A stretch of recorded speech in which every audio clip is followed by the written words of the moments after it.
तो आज हम लोग बात करने वाले हैं Solo Leveling Arise season 2 episode 14 के बारे में। तो जैसे कि हम सब लोग पिछले वाले एपिसोड में देखे थे, जिन्हों का पावर देखने के बाद मिस लेनर बहुत ही ज्यादा घबरा जाता है और उसी से आगे का सीन कंटिन्यू होता है और हम लोग को अंडर एसोसिएशन को दिखाया जाता है और हम लोगों को मिस्टर गो को दिखाया जाता है जो कि काफी ज्यादा परेशान है माइन की डेथ को लेकर। और उसके साथ साथ मिस्टर गो को एक कॉल आता है और तभी कॉल में बताया जाता है हाईवे के बीचों बीच एक जो है बी रैंक का गेट ओपन हुआ है और तभी वो सोच रहा होता है कि अभी के टाइम पे अगर किसी स्क्वाड को भेजेंगे तो बी रैंक को गेट को वो क्लियर नहीं कर पाएगी। और तभी वो अपने साथी को बोलता है थोड़ा रुको, मैं मेजर गिल को कॉल करता हूँ। और तभी उसको एक चीज याद आता है और तभी वो जिन्वू के बारे में सोच रहा होता है और तभी यहाँ पर जिन्वू को दिखाया जाता है जो कि कार में बैठा हुआ होता है और तभी वो मन ही मन में सोच रहा होता है कि मिस लेनर के साथ उसका जो इंसिडेंट हुआ है इसके बाद वो मिस लेनर से बात भी कर पाएगा या फिर नहीं। हो सकते है मिस लेनर यहाँ पर सिस्टम का जो क्रिएटर है उससे देख लिया है। और तभी वो आसपास देखते और देखते काफी ज्यादा ट्रैफिक है और तभी वो मन ही मन में सोच रहा होता है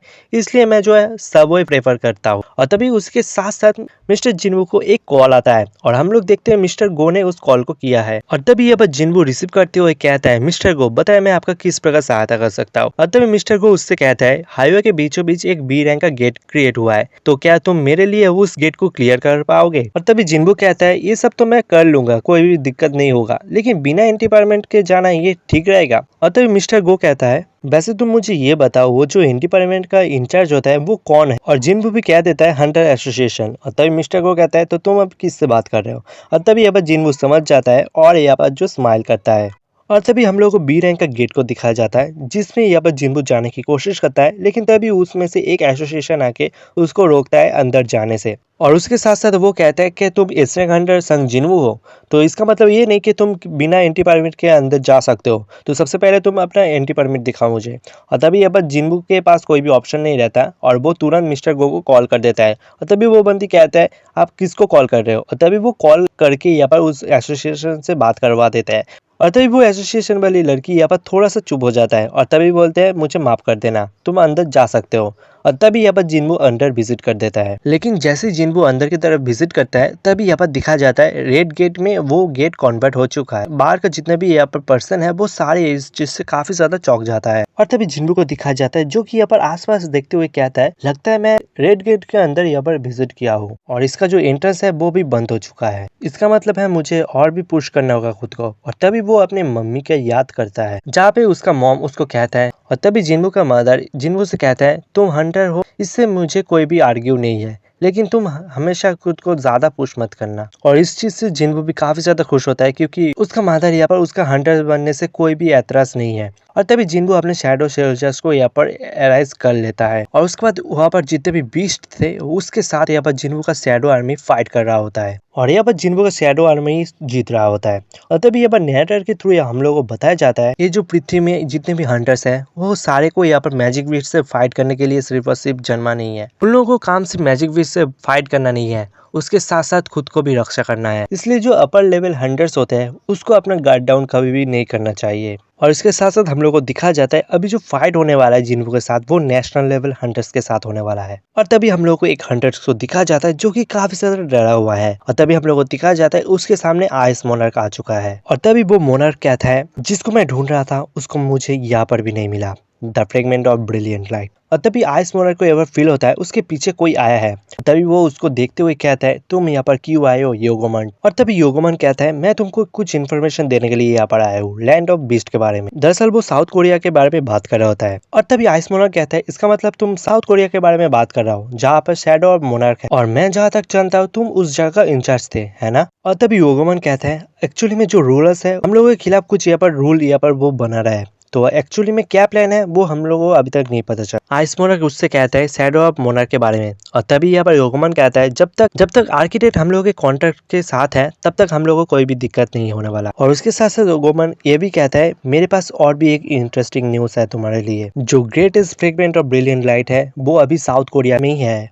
और तभी यहाँ पर आइस मोनार्क कहते हैं मुझे यहाँ पर लगता है हम लोगों को यहाँ पर लालच दिया गया है, दरअसल उसके सामने अभी जिन्वू का फादर आ चुका है। और तभी यहाँ पर आइस मोनार्क वहाँ पर गेट क्रिएट करता है वहां से जाने के लिए, लेकिन तभी यहाँ पर जिन्वू का फादर अपने ड्रैगन से उसके ऊपर हमला कर देता है, लेकिन यहाँ पर आइस मोनार्क एक आइस बैरियर क्रिएट कर देता है जिसकी वजह से उसका जो हमला है वो ब्लॉक हो जाता है। और उसके बाद वहाँ पर एक बहुत ही बड़ा धमाका होता है और तभी हम लोग को जिन्बू के साइड दिखाया जाता है। जिन्बू के सामने काफी सारे बीस्ट चला आता है, लेकिन तभी जिन्बू का शैडो सोल्जर्स आके वो सारे बीस्ट को खत्म कर देते हैं और तभी जिन्बू अपने इन्वेंटरी से एक की को बाहर निकलता है और ये की वही की होता है जो उसको रैंडम क्रश लूट बॉक्स से मिला था। और तभी जिन्बू मनी मन में कहता है, देखकर लगता है मेरे 100 लेवल होने के साथ साथ इसका जो रिक्वायरमेंट था वो कंप्लीट हो चुका है। और हम लोग देखते हैं ये की वही की होता है जहाँ से जिन्बू को अपने पावर को मिला था। और तभी जिन्बू उस की को देखते हुए कहता है, ये की कार्डिनो और टेम्पल की है, मैं उस जगह को कभी नहीं भूल सकते हैं जहाँ से मुझे अपने ताकत को मिला। और अभी जो सिस्टम चाहता है वो चाहता है मैं उसी जगह पर वापस जाऊँ जहाँ से इस सारी चीज का शुरुआत हुआ। और तभी जिन्बू को दिखाया जाता है जो कि पहले था और अभी जो बन चुका है। और तभी जिन्बू कहता है, now I am totally changed, और मैं बहुत ही ज्यादा पावरफुल भी हो चुका हूँ। और तभी जिन्बू को ये भी समझ आ जाता है कि कोई तो उसको फॉलो कर रहा है शुरुआत से। और तभी हम लोग को दिखाया जाता है उसी टेम्पल को जहाँ पर वो गॉड स्टैचू यहाँ पर स्माइल करता है। और तभी हम लोग को जिन्बू को दिखाया जाता है जो कि कंप्यूटर के सामने बैठा हुआ है और सारे को रिपोर्ट कर रहा है जो भी जिन्बू के तरफ यहाँ पर खराब बातें कर रहा होता है। और तभी अचानक से जिन्बू वहाँ पर अपेयर हो जाता है और तभी उसको शुक्रिया कहता है कि वो जो हार्ड वर्क कर रहा है। और तभी जिन्बू कहता है कि सारी चीज ठीक चल रहा है। और तभी जिन्बू कहता है हाँ। और तभी बोलते हैं, तुम इतना देर तक कहाँ पर थे? और तभी जिन्बू कहता है, मैं अभी डेंजन से वापस आ रहा हूँ। और तभी वो क्रिस्टल को यहाँ पर जिन्बू को दिखाता है और उसको देते हुए यहाँ पर जिन्बू कहता है, तुमने कहा था कि हम लोगों को गिल्ड को क्रिएट करने के लिए काफी ज्यादा पैसों की जरूरत है, तो इसलिए मैंने इस चीज को लाया हूँ तुम्हारे लिए।